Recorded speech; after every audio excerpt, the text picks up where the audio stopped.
Hello, ladies and gentlemen, this is the Mr. Writer speaking, and welcome to the show. And happy Thanksgiving. Wait a minute, Thanksgiving was yesterday, as of the recording of this video. We didn't exactly have a traditional Thanksgiving this year, so I thought, I'm a single man. I live by myself, even though I'm at the mystery parents' house right now while they're on a trip. So I thought I'd make myself a turkey. Today, I'm actually going to be following Max the Meat Guy's recipe for the perfect, juiciest turkey with the crispiest skin. I have already spatchcocked the turkey, and let me tell you, it was a pain in the ass to do. When he said in that video that spatchcocking a turkey was going to take a lot of work, he meant it! Not only that, it was also an understatement. Most because I probably should have let the turkey thaw out for another day before I, attempted it. But you know what? Whatever. It's fine. I got it done, and I have let the turkey sit out in the refrigerator overnight. And I had to say, wow,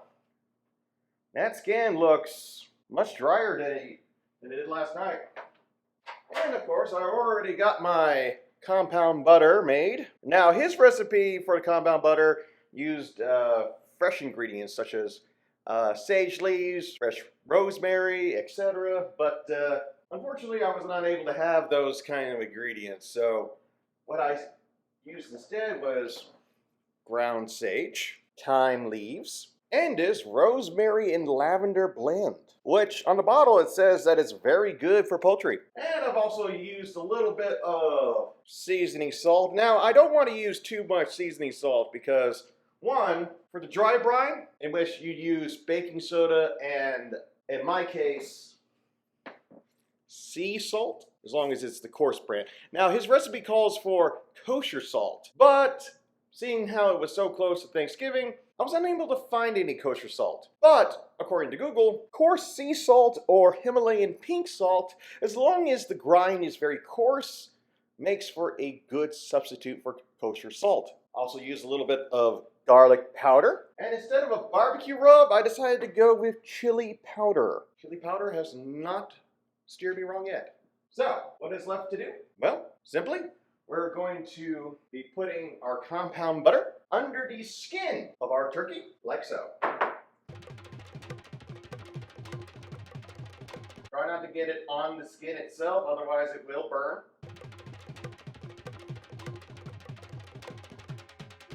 All right, there we go. Now, I'm going to be transferring this into another pan because there's a lot of juices on the bottom, seeing that this is the pan that I left it in overnight, and we don't want any of those juices to burn, especially since this is my parents' place, and I don't want to be responsible for burning down their house. So let's just go ahead and get this bad boy in another pan. Luckily, I got this one right here from Walmart for about $10. And perfect. Just like that. Now, we're going to go ahead and preheat the oven to 450 degrees. And with this handy dandy little meat chronometer right here, we're going to keep an eye on this turkey until the breast meat reaches 150 degrees eternal. But Mr. Writer, isn't that dangerous? Well, according to Max the Meat Guy's recipe, if you allow this to rest for about 15 minutes, the meat will pasteurize and will leave you with a juicy piece of turkey. So we're going to keep an eye on this for every 15-20 minutes or so, and just check out our progress. All right, see you then.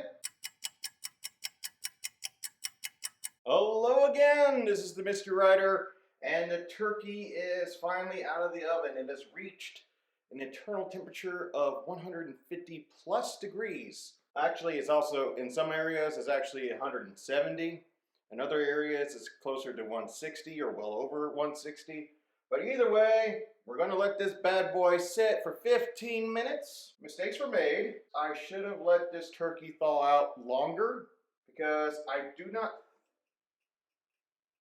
Well, in some spaces, some spots, the skin is actually nice and crispy. In other spots, it's kind of soft. But again, I think with a fresher turkey, I think it would have worked out much better. Also, maybe don't cool the butter overnight like I did. Plus, I almost forgot to put on the the thin layer of olive oil. In this case, I had extra virgin olive oil, but luckily I remembered. So we're going to let this bad boy rest for 15 minutes, and we're going to give it a taste. All right, here we are at the dinner table, and the turkey has rested, and oh my goodness me, that looks delicious. Look at that, so much juice coming out of it. Just take a look at that. Oh wow, that is such a moist piece of turkey right there. So I already tried a little bit of the skin because it kind of fell off, but just gonna go ahead and get a taste of that meat. See if any of the flavor had seeped into it.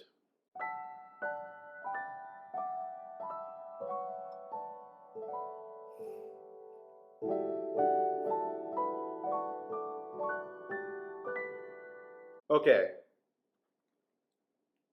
I have to admit, I made a lot of mistakes while doing this. But my God, that is one of the most flavorful turkeys I have ever had in my life. That's so good. It's actually really good. That's actually worth all the headache this was.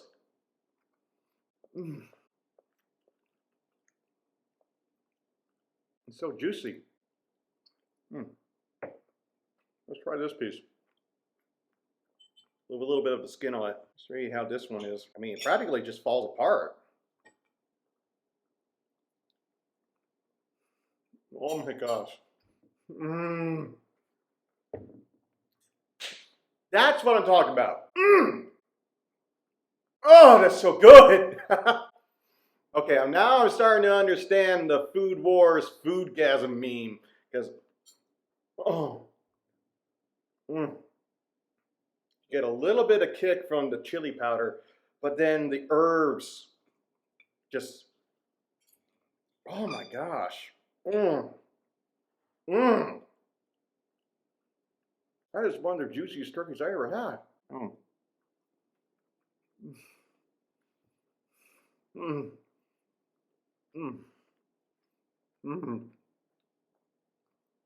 My gosh, that is amazing. That is,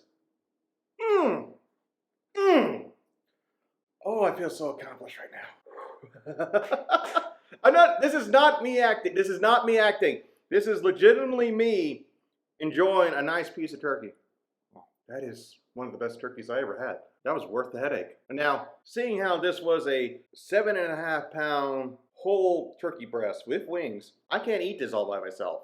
So that's why I'm going to be making it into turkey stew later. So stay tuned for that. Now, you excuse me, I'm going to enjoy my lunch. Sayonara.